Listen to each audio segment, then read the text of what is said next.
How's it going, everybody? It's Sean here, and I'm super excited to give you guys my review of the Travis Scott Air Jordan 1 Low OG in this Canary colorway.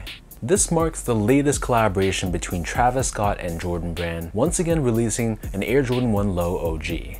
So these released in stores on May 25th, and they retailed for a price of $150 US or $190 here in Canada. Releasing in women's sizing, but they did come in extended sizing. As usual, these were pretty difficult to obtain, and the secondary market prices on this shoe are already extremely high. So it's one of those things where the more things change, the more they just stay the same.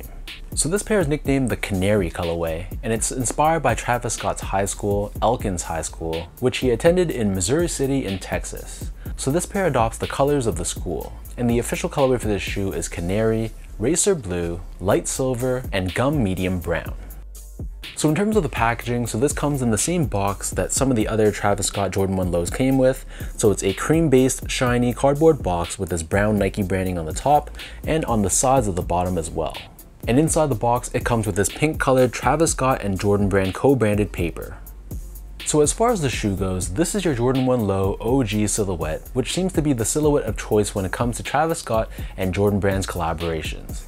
Diving into the details, the base layer of the shoe visible on the toe box, this is covered in this light gray colored leather, which has a bit of a bluish tone to it in real life. This is a nice tumbled leather, and we have these perforations all across the toe box.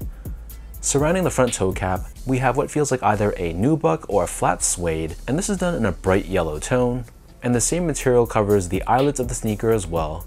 And one thing to point out is that this pair features 8 eyelets, unlike the usual 7 eyelets, which are found more commonly on recent Jordan 1 Low OGs, even though the original Jordan 1 Lows did feature 8 instead. So that's a great thing to see on this specific model.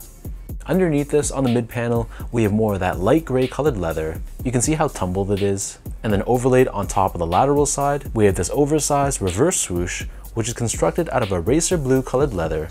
It's also a nice tumbled leather here as well.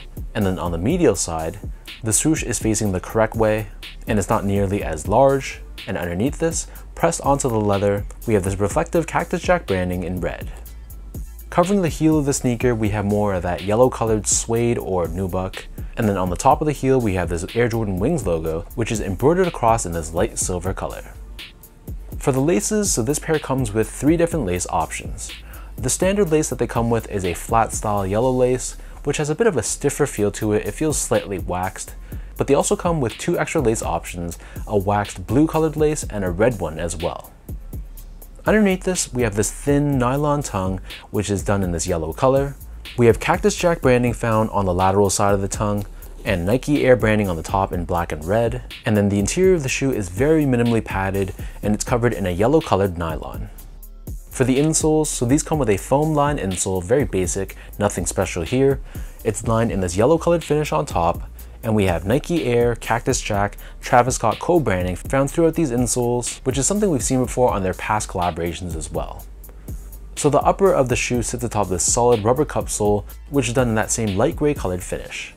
Encapsulated within this midsole but not visible to the eye, we do have Nike Air technology. And then turning the shoe over to the bottom, so this is a gum rubber outsole, but the traction pattern is identical to a normal Jordan 1. So we have the circular pivot point on the forefoot, along with Nike branding visible right in the center. So that breaks down the look and the construction of this pair. And I'm sure you guys are wondering, how do these fit? So keep in mind, these were released as a women's shoe. So to get my women's size equivalent, I went up 1.5 sizes. So my foot measures as a true size 10, slightly on the wider side. So I got these in a women's 11.5. For example, if you're a men's 9.5, you'd be getting a women's size 11. If you're normally a men's size 8, you'd be getting a women's 9.5. I felt like these fit pretty much like most Air Jordan 1 Low OGs. So that means if you have a narrow or normal width foot and you like more of a snug 1-to-1 fit, I know a lot of people prefer to go a half size down.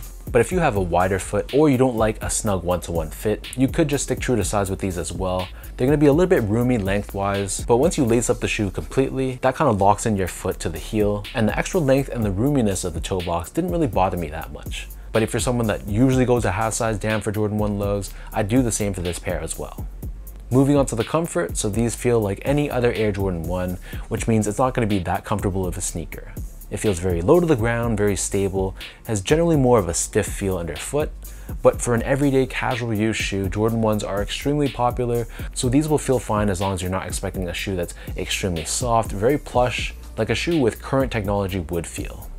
Finally, in terms of the quality and the craftsmanship, so overall I really had no complaints. The material quality I thought was very solid. Everything from these tumbled leathers to this nubuck or suede, whichever it is, it all felt nice, genuine. It didn't have a synthetic plastic feel to it whatsoever. So the materials I felt were worthy of this being a limited collaboration, and the overall build I thought was pretty solid as well. I had some minor issues with some extra long threads that I just had to trim down myself, but generally speaking my left and right feet were symmetrical. There weren't any visible glue stains that I could see, so I was very pleased with the quality control with these in real life.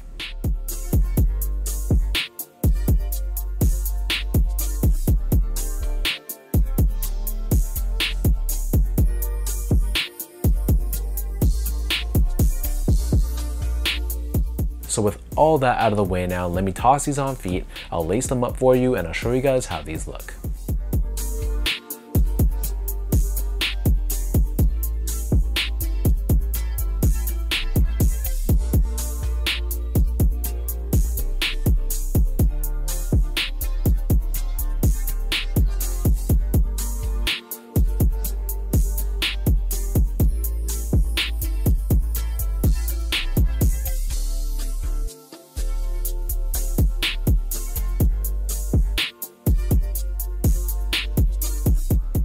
Obviously, a large reason why this shoe is so sought after is because it is a collaboration with Travis Scott.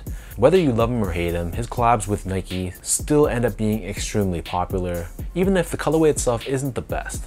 To me, I don't hate this colorway though. I think it's a very fun, vibrant colorway that works well in the summer. Obviously, they aren't as wearable as his past Air Jordan 1s, but I thought it's a nice departure from the typical olive, brown, and cream colored tones that we typically see with his releases.